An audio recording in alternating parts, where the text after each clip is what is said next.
Hey guys, this is Pharaoh 2091 and welcome back to Let's Play Dangan Ronpa. I hope I'm sounding a little bit better now. After the last recording session I had, I realized that I'm still kind of sick and actually got a little bit worse afterwards. But, I think I'm actually feeling pretty damn good now, so let's get recording. And I believe last time we left off, we finished the investigation for Ishimaru and Yamada's murder, and we're about to begin the trial for, well, to find out who killed them. So, let's just take a quick look at if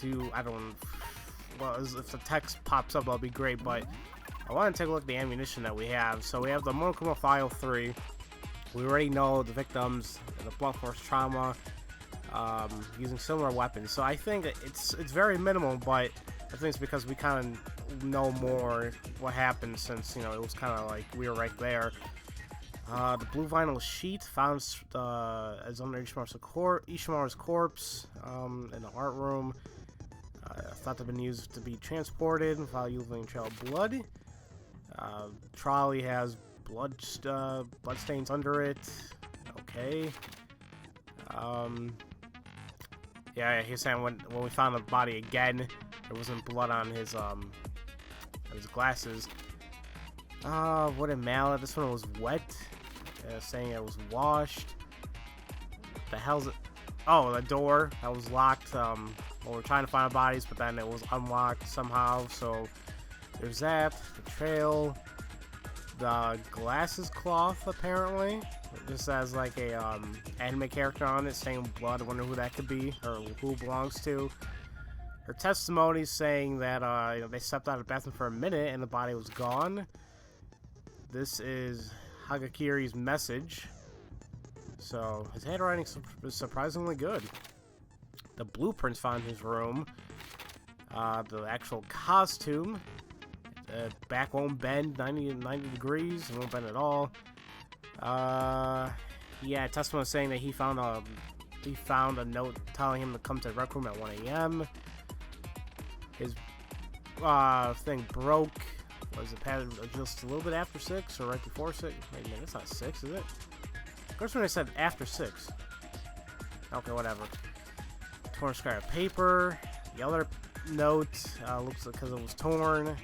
Different room, a different time, and just signifying that electro ID tricks maybe have. Oh wait, they might not have been used in these murders. So I just like going over the ID so I can going to ammo to understand, kind of remember what the hell's what we're dealing with here. In terms of skills to put on, do we have anything new? Well, besides this, doubles the number of bullets reloaded with one button press. Actually, we have breathing exercises. Increases the rate when you... Okay, you know what? That one's actually... I think that was going to be more beneficial. Alright, now that I wasted a lot of time, let's go ahead and get this core session going. Let's start with a simple explanation. Your guys' votes determine trial's outcome. Finger true. Okay, we know this. Yep, okay. Okie dokie. So first on the agenda is... We know who the culprit is already. Oh ho ho ho. He has no alibi for murders or disappearing bodies, and most damningly was found in that costume. No matter how you look at it, you're the culprit, Yasuhiro Hagakure. I'm telling you, I didn't do it. I was knocked out the whole time. Shut your trap, you filthy murderer. Look who's talking. I'm sorry, Hagakure. We even have evidence. The blueprints for that costume and the numerous parts likely used to construct it. And all of this is found in your room. This is unequivocal proof that you built the costume, dressed yourself in it, and proceeded to commit a long string of crimes. I'm telling you, I know nothing, I know nothing! Is Hagakure really the culprit, or... That's the first thing that needs to be made clear. So he keeps claiming it's not him. And it seems too easy to be him. I don't know why, but... So we have his message as ammo. Your room gave us everything that we need.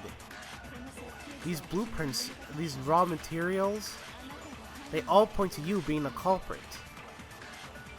I know nothing! I know nothing! It's all a trap! A conspiracy! Why'd you kill them, Hagakure? Just hold on a second, please! Alright.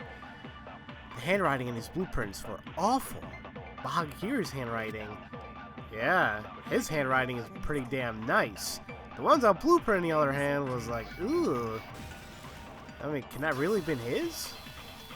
Highly doubt it. So that puts immediate, like, you know, contradictions to everything that's going on here.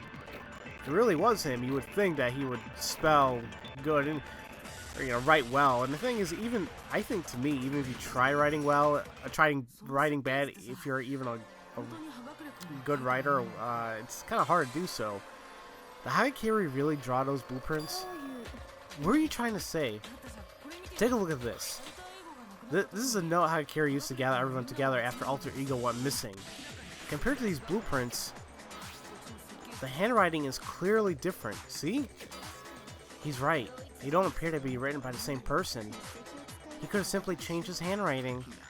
No, the difference is too great to have been only a change in handwriting. Anyway, I'm not talented enough to do something like change my handwriting at will. Then, are you saying Hagakure's not the culprit, Nagi? It's not just Nagi.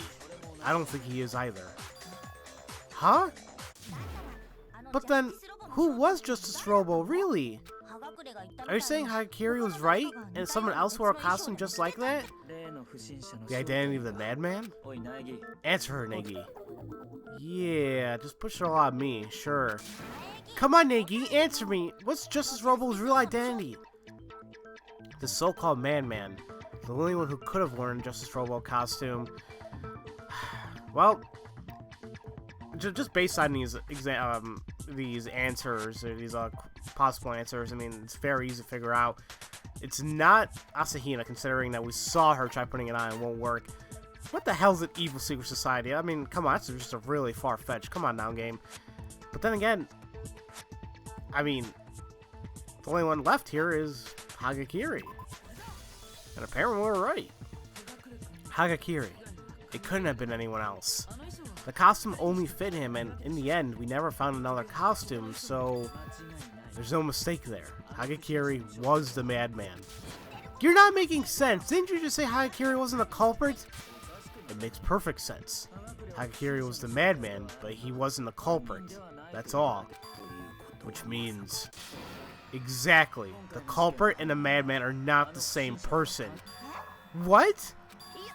A stroke of genius! Do you have any evidence to suggest that the madman is not the culprit? Of course I do. But first things first. There's something that must be made perfectly clear. Let's talk about that first. Hey, cut the dramatics and spit it out already! Everything has an order in which it must be done. So what does this matter? You must make clear before we proceed. The method by which Ishimaru's corpse was moved. It seems certain things were used when his corpse was moved. Can you tell me what those were, Nagi? Things used to move Ishimaru's corpse? Well, we got the trolley, but, yeah, so we got the trolley. I think that's definitely one of them. I don't know if it's going to be multiple parts, but that's at least one of them.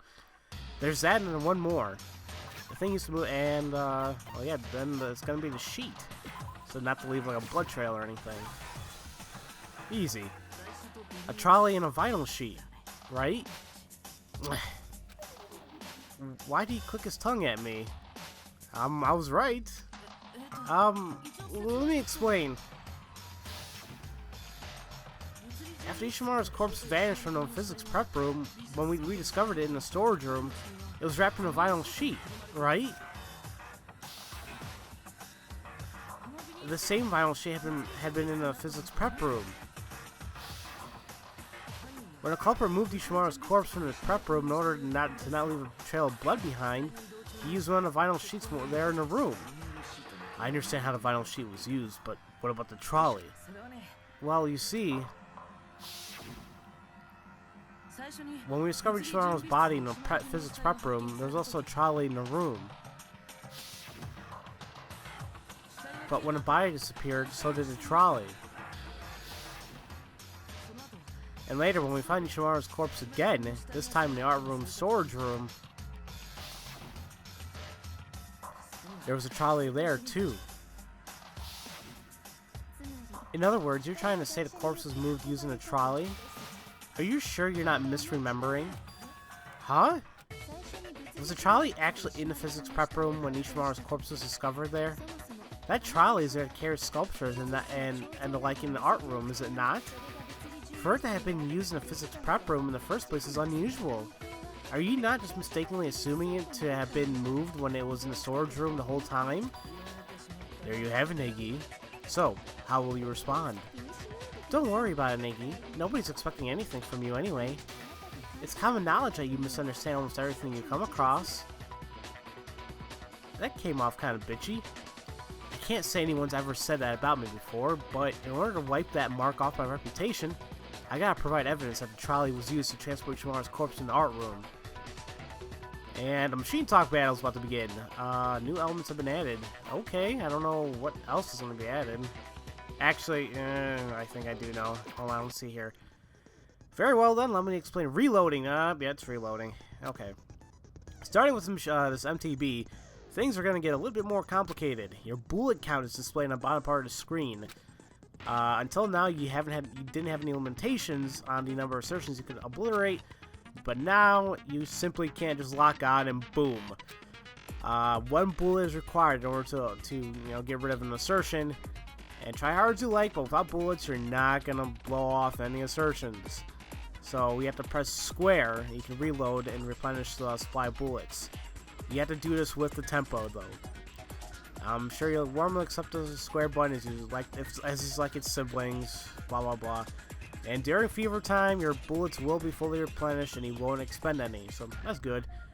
And it's gonna be a merciful for right now. And okay. So here we go. We're gonna have bullets now. It's still not hard at all, but it's there. So there you go. That's how you reload. Just shoot a tempo. Just reload. It's a good idea just kind of like to mix it in a little bit. It's not hard, as I said before. It's fairly easy to do. These machine gun battles are like, to me, insanely easy. So I remember when I first came across them, I'm like, why the hell is this even in a game like this? But I'm not really complaining. God, I hate these damn things. Anytime I do negative time, I just go ahead and just put in, just do my thing. Yep, the blood stain in the prep room, it totally wipes off her contradiction of saying that, how the hell do we know that it was in the prep room in the first place? Well, that blood stain right there easily makes up for it. So there you go. Surprised we have a machine talk battle that early in the game. So I mean, in this trial so far, there is in fact evidence that shows the trolley was moved. When I saw a trolley in the art room storage room, there was blood on the tires. The puddle of blood on the floor in the physics prep room had tracks that matched those tires. When the culprit moved the body from the prep room, he must have accidentally rolled through it and rolled through blood. And with the blood still on the tires, he moved it to the storage room. There's your evidence that the trolley was used to move Ishimaru's body. Now Celeste's doing it too. Did I rub people the wrong way or something? Well, in the end, there's nothing but a footnote. Let's get back to the issue at hand, shall we? Yeah, you were saying Justice Robo isn't a culprit. If the culprit isn't Justice Robo, then which Robo was it? Asahina, I think it best you do not concern yourself with Robos. Let me spill it out for you. I'll explain why the so-called madman is not the incident's culprit. It should be readily apparent if we go back over just what happened when Ishimaru's corpse was moved. Evidence that the madman is not the culprit can be found in what happened when the body was moved? What does he mean by that? I know what he means. And for ammunition, we are gonna be getting Justice Robo costume. Okay. Let's see what they have to say. The culprit killed Ishimaru in the physics prep room, and then moved the corpse. He wrapped it in a vinyl sheet, put it on the trolley, and used that to move it. As I recall, that trolley doesn't have a handle. But even without a handle, you can just bend over and push the trolley without a problem. And the culprit's final destination was the storage room. You understand now, don't you? That the madman and the culprit are not one and the same. Nope, I've got nothing, dude. Come on now. The trolley doesn't have a handle, so to push it, you gotta bend down. But could the madman have gotten in that position? An answer simply is no, he couldn't, because the robo costume doesn't bend at 90 degrees whatsoever. The back doesn't bend. So, how the hell could someone bend over to push it when the costume had that limitation on it? Easy as that, folks. Seriously, how the hell could you make it? I mean, well, now I'm starting to think of it. I mean, make something out of cardboard. I mean, you gotta make something to help make you bend. I don't know. I'm not a costume maker, nor will I ever be. You're not wrong saying that by bending down you can move a trolley without a handle. But could you really put yourself in that position while wearing that costume? What do you mean? Think about it. Back when we were experimenting with the costume, I can't see a thing. Yeah, see? And she said that the back doesn't bend at all. When wearing that costume, not only can you not see your feet, you can't bend your back either. Isn't that right, Asahina? Now that you mention it, yeah. Being unable to bend one's back, it will be difficult indeed to push a trolley without a handle. In which case, you could kick it. But if you couldn't see your feet, could you really kick the trolley to move it? Nope, I'm thinking not. Hell if I know what you're talking about, though.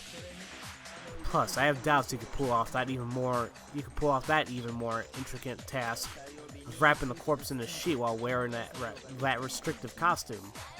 Couldn't you just take off the costume and move the body?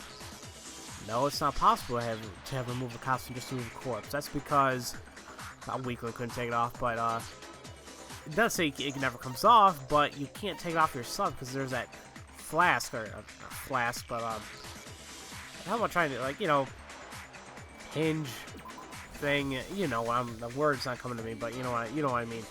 It's hard to imagine you take off the costume just to move the body. I mean, yep, he needs a hand because yep, oh, clasp. There you go. I'm saying flask.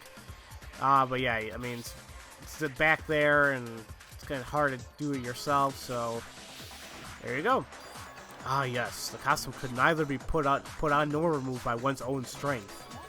Could he really not have taken it off by himself? Hagakure wasn't just lying to us, was he? It wasn't a lie!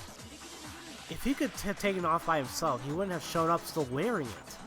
That's like wearing a sign around the neck saying, "I did it." Yeah, exactly, dude.